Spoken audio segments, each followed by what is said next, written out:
Hello, welcome back. My name is Avery. I am a holistic nutrition health coach, and I am doing a part 2 today of my gut health tips. If you didn't see part 1, I will post it down below. You can watch it after this video. It doesn't matter what order you watch it in. I just wanted to kind of expand because there are so many things that you can do for your gut health. So I'm just gonna give you some tips that you might not know of in this video. So let's just jump right into it. So the first thing I'm gonna be talking about is your endocrine disruptors. And so this is gonna be your beauty products, your makeup, your perfume, your shampoo, your body wash, and also your cleaning supplies that you use in your kitchen, your laundry detergent, also like your candles. There's so many things in your home that can be endocrine disruptors. So all of these things have chemicals in them that can cause a hormonal imbalance, and if you do have a hormone imbalance, it's more likely that you also have some issues going on in your gut. It's all very, very much connected, and having a hormone imbalance can harm your gut motility and overall gut function. For example, there is a common ingredient called triclosan. I think that's how you pronounce it. It can have antimicrobial properties that can affect your gut bacteria.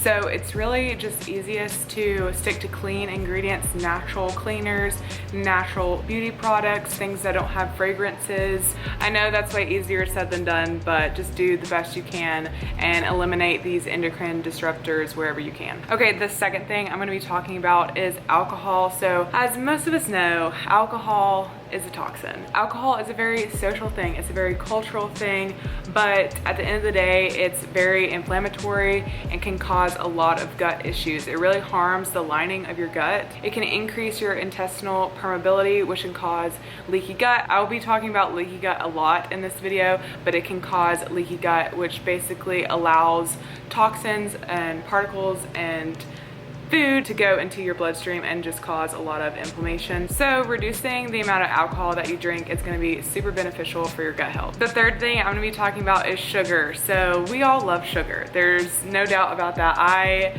have a sweet tooth, and I try to make good decisions and not have too much sugar in my diet, but you know, sometimes if it's the holiday season, you might be having more sugar than usual. But basically, I just want to explain what sugar can do to the body. So number one, sugar can cause an imbalance of bacteria in your body. It can also cause things like Candida overgrowth, which is a fungal overgrowth, and it can also lead to insulin resistance, which is associated with type 2 diabetes. And not only that, but it also affects your gut-brain axis, and it can cause a lot of different mental health issues.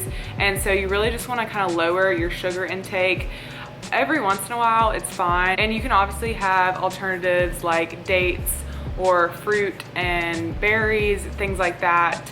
But you do want to lower your brown sugar, cane sugar, even coconut sugar, honey, agave, anything like that. You really just want to minimize and just not have a ton of, because it will impact your gut microbiome. Okay, the fourth thing is food coloring. So you might not know this, but a lot of things have food coloring in them, and it's really sad because a lot of it is targeted to children.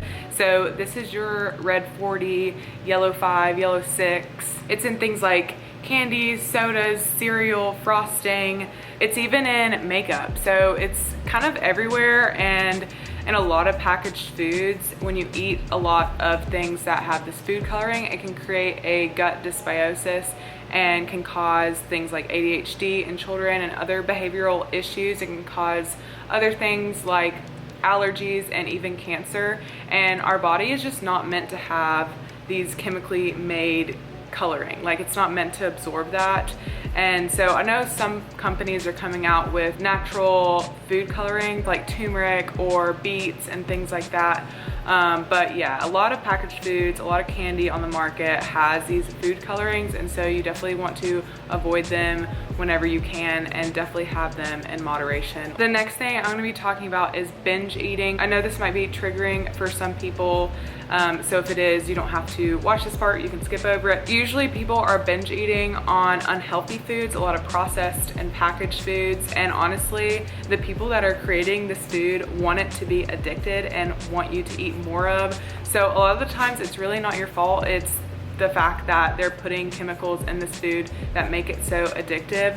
But if you are binge eating a lot of food at once, it's really harmful for your gut motility. It makes it harder for your body to absorb the nutrients from any kind of food that you're putting in your body. It can cause things like IBS, leaky gut, and also create a lot of stress and anxiety, which I mentioned in the last video. If you have a lot of stress in your life, can be really harmful for your gut. I would say if you have a binge eating problem, definitely work one-on-one with someone. Okay, the next thing I'm gonna be talking about is gluten. Not everyone needs to avoid gluten, but it does have some side effects that I just wanna mention in this video. Obviously, people with celiac disease should completely avoid gluten because it does have a really bad response to your immune system, so you definitely wanna avoid it, but a lot of people are just sensitive to it. I am one of those people.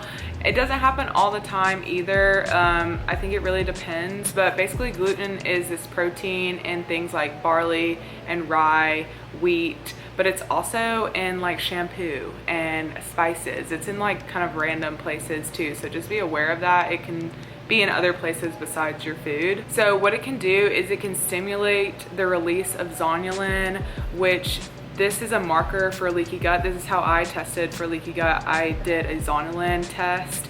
And so basically if it's elevated, that's an indication that you have leaky gut. And as I mentioned before, this is something that you do not want because it just creates basically these holes in your intestines, which allow toxins, food, and other things to get into your bloodstream. It can also cause things like brain fog, bloating, memory issues, IBS, diarrhea, constipation. Like, it can cause so many things.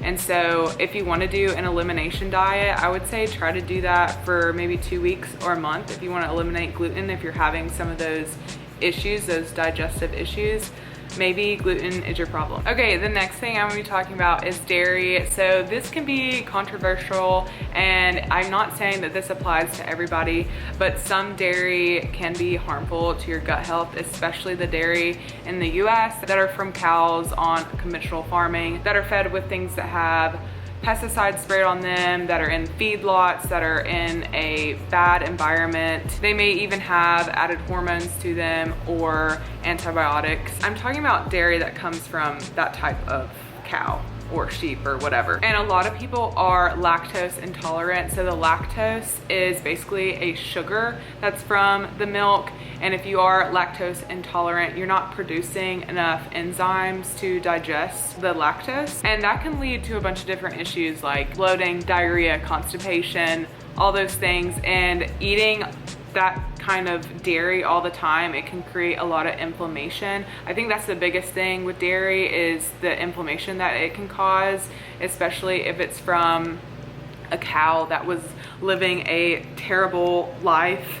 You know, you're eating what the animal eats, and you're kind of absorbing, this is kind of a little woo-woo, but whatever. You're absorbing their energy as well. So if they had a bad life, this goes for like meat or dairy. If you're eating something that comes from an animal that had a very stressful life and that wasn't treated well, didn't have a good living environment, you're kind of ingesting that energy almost. And I don't know if that's directly related to the gut health, but definitely the inflammation is. Look for labels like 100% grass-fed, organic. You can even just like go to your local farm and see with your own eyes how they're treating the animals and just get the product directly from the source. It might even be a little bit cheaper. Overall, I would say dairy can be pretty inflammatory, so this is something I cut out for a very long time. I do have it now, like every once in a while I will have it, but I do try to prioritize getting it organic, 100% grass-fed, things like that. So just keep that in mind. It doesn't apply to everyone, but dairy is one of the things that can affect your gut health. Okay, let's talk about the birth control pill. Personally, I was on the birth control pill for like 10 years, which is a very long time. And I think it did really impact my gut health and cause a lot of things like my Candida overgrowth. But basically being on the birth control pill, especially for a long period of time, can really harm the lining of your intestines. It can cause vitamin and mineral deficiencies, and it can cause bacterial overgrowth known as SIBO, and then the fungal overgrowth known as Candida overgrowth. So it can contribute to all of these things. It wasn't until I got off my birth control pill that's when I really saw a huge improvement with my gut health. So I know that, you know, it might not be for everyone, but if you are having a lot of gut issues, maybe there's a different method that you can use for birth control. Okay, the next thing I'm gonna talk about is the overuse of NSAIDs. So this is basically your painkillers, like your ibuprofen, your aspirin, your Tylenol, your naproxen sodium, all of those things. If you're taking those like every single day, it can cause things like stomach ulcers, leaky gut, colon inflammation, acid reflux, and it can also damage the lining of your stomach. If you have a headache every once in a while, you can take something. It's not going to be the end of the world, but this is really for the people that are taking pain medication every single day. And I know that might be, you know, you need to outweigh your pros and cons here. Obviously, it's easier said than done because I know people that literally have to take a Tylenol PM every single night for their pain. So I get it. I mean, I understand that some people are just in a lot of pain and that's the only thing that can help, but I just want to inform you that that might be contributing to some of your gut issues as well. Okay, I have 2 more things I'm gonna be talking about. The next one is mold. So maybe you've heard about this, maybe you haven't. So mold produces these mycotoxins, and these mycotoxins cause so many different issues and can cause a lot of inflammation. It can also cause things like Candida overgrowth, SIBO, IBS, brain fog, memory issues, sleeping issues, skin issues. There's just so many things that mold can cause, and this can be mold in the air, mold in your home, and also obviously like mold on your food. Like if you're eating food that might have mold on it, that is going to really impact your gut health like directly. But having clean air is so important. So if you have noticed that maybe you have a water leak in your home, or you've had one in your home, I would get that tested and checked out. And you really want to get that fixed as soon as you can, or get out of the home completely, because it's going to impact your health in a really negative way. Like I've heard some crazy stories with mold toxicity, and it can take up to like a year or even more to get rid of it. And that's like working on it every single day. But yeah, you can get tested. There's like at-home tests for mold, but also if you want to test your mycotoxins, I think you can do like a urine analysis. I'm not exactly sure the laboratory that I used in the past, but you can ask your doctor about it, and they should be able to like send you a kit, and you can just pee in it, send it back, and they'll give you the results. So definitely be aware that mold can be a huge contributor to a lot of the issues that you may be facing. So yeah, keep that in mind and get out of there. If you have a moldy environment, get out. Okay, the last thing I'm gonna mention is testing. So if you are experiencing some gut issues, there are some tests that you can do. And I would always test before you start an elimination diet or a whole protocol or anything like that, because you don't wanna do something that would impact your health negatively. Like you might be cutting out things that you don't necessarily need to. My favorite test is doing a stool test, a GI map test, and you can even do a zonulin add-on. That's how I tested for leaky gut. There's also some other ways, but I would honestly test your stool. I know it's a little gross, whatever, you can do it. Okay, I promise you can do it. It's gonna be okay. But yeah, you can do a stool test. It's not cheap, okay? It's not cheap, but it does tell you literally everything that's going on in your gut. So that's one of my favorite tests to do. If you have SIBO, you can do a breath test, or if you think you have SIBO, you can do a breath test, and that will tell you if you have a SIBO or not. So those are some of my favorite tests. You can obviously do blood work as well, but I would say test. Then you can have a clear understanding on what's going on, and then you can kind of work with someone to come up with a protocol.